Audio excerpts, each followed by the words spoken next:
feller named Smiley, and he was the bettingest man you ever did see. He would bet on anything with anybody. And if he couldn't find somebody to bet against him, he'd switch sides. If he saw a couple birds sitting there on the fence, he would bet which one would fly off first. If he saw a cloud in the sky, he would bet whether there was rain in that cloud and when it rained and how much. For all that, he was pretty darn lucky. There was not a man in Calaveras County who had not lost at least one paycheck to that feller. You know, Smiley had him this friend named Walker. And Walker's wife took powerful ill. One day, Smiley says to Walker, "How's your wife doing?" Walker gets all kind of teared up. He says, "Oh, that poor woman. She'd been struggling awful hard, and I was afraid we were going to lose her there for a while, but lately she's been feeling a mite better, and I think she just might pull through." Well, it was automatic. Smiley couldn't help himself. He said, "I'll bet you $2 she don't pull through." Now, you might imagine, that made Walker kind of mad, just the fact that Smiley would think that he would bet on the life of his own wife. Then later on, he got mad again. She did pull through. He realized he would have won that bet. Well, Smiley had himself this old nag of a racehorse, and she was the worst piece of horse flesh you ever did see. She always had something wrong with her, whoop and cough, or she was lame, had something like that, and got to the place where the fellers down at the track felt so bad for that old bucket of glue that they would give her a 200-yard head start every race. But even at that, she struggled. That whole field would pass her by, and she'd be in the back there just struggling along, trying to stay upright and pointed in the right direction. And then somehow, toward the end of the race, she'd get all excited like, and them spindly legs would start flying every which way, and she'd start huffing, blowing her nose, and she'd end up winning that race by half a head every time. Yeah. Smiley had himself this old rat terrier. He had a couple of them fighting roosters. He had these cockroaches from Madagascar. And if you come up with anything at all, he'd figure out a way to match you on that. Well, one time, Smiley catched himself this frog.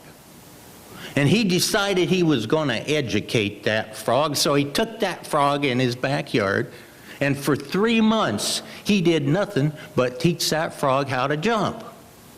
And that frog would jump up in the air, it would spin around and flip, and then plop down on all fours, just like a cat.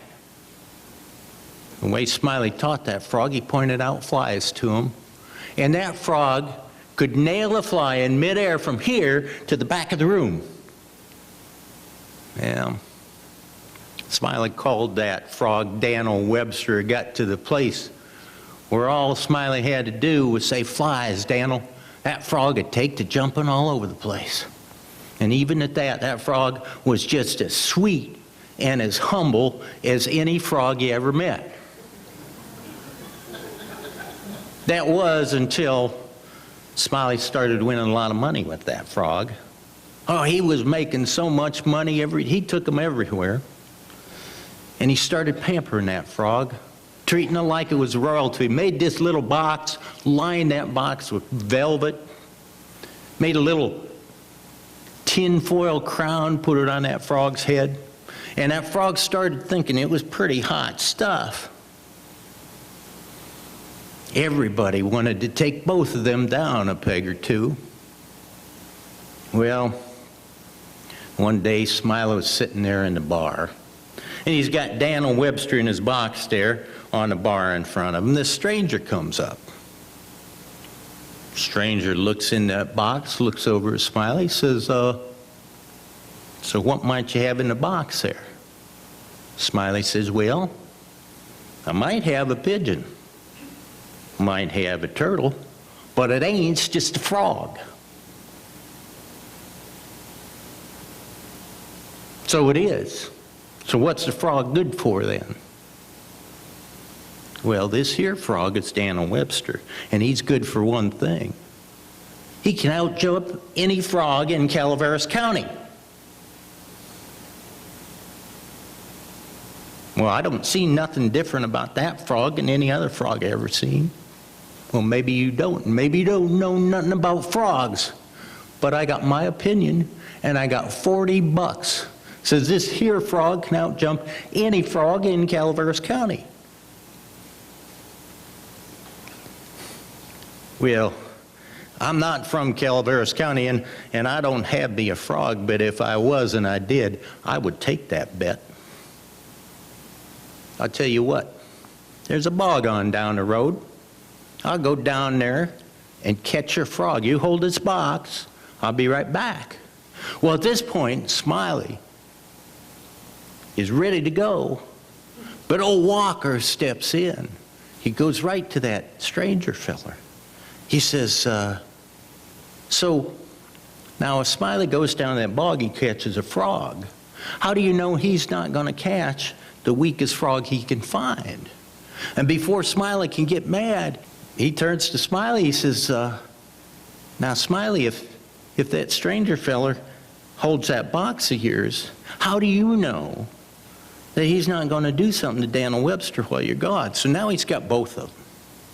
And he says, you know, if you go down to the track and race those horses, the owners don't race their own horses. They get jockeys. What you fellers need is a couple of frog jockeys. Now, I'll jockey old Daniel Webster here. We'll get somebody to jockey that stranger feller's frog, and you can go down together and pick out a frog at that bog that you both agree on. So they thought that was a good idea, so they took off. As soon as they were gone, Walker turns to the bar and he says, fellers, go out and round up some town folk. We'll have a big old event here. And he grabs me, he says, let's go over to the hardware store. Well, we went over to the hardware store, we got a couple of ropes, and we got some chalk to draw out that start and finish line. And then Walker takes Daniel Webster over to the ammunition counter, and he says, you go on ahead, I'll be along in a minute. Well, I didn't think nothing of it. I went out and I started laying out that track, and by the time I got it all laid out, half the town was there.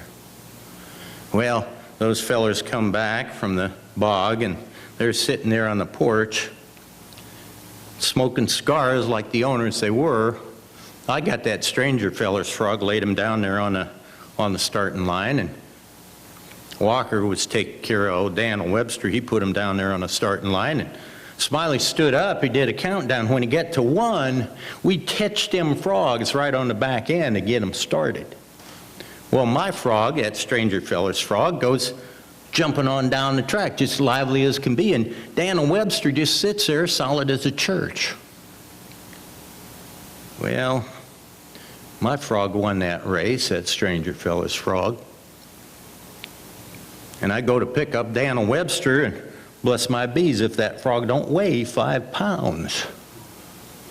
Well, Walker shushed me, grabs Daniel Webster, turns his back on Smiley, turns that frog upside down, and that frog belches out a double handful of quail shot. Walker turns back around, says, Smiley, I don't know what happened. Must have been old Daniel Webster here. Got to pining away for you because you were missing and decided he didn't want to jump. Well, at that frog jumped off of his hand, flew halfway across the street there, plopped down in Smiley's lap. Well, that stranger feller went up to Smiley and pointed down at Daniel Webster and said, like I said, I don't see nothing about that frog any different than any other frog I ever seen. And then he gets that $40, he holds it up and says, come on, fellers, drinks are on Smiley. Well, you might think that after a humiliating defeat like that in front of the whole town, that a feller would swear off betting, at least for a little while. But the next time I saw Smiley, he had this yeller one-eyed cow He's walking them down Main Street. Cow's only got 3 legs. I have no idea what he's doing with that cow, but I do know that he's working up a bet of some sort. And that is my adaptation of Smiley's Frog, also known as the Notorious Jumping Frog of Calaveras County. Thank you.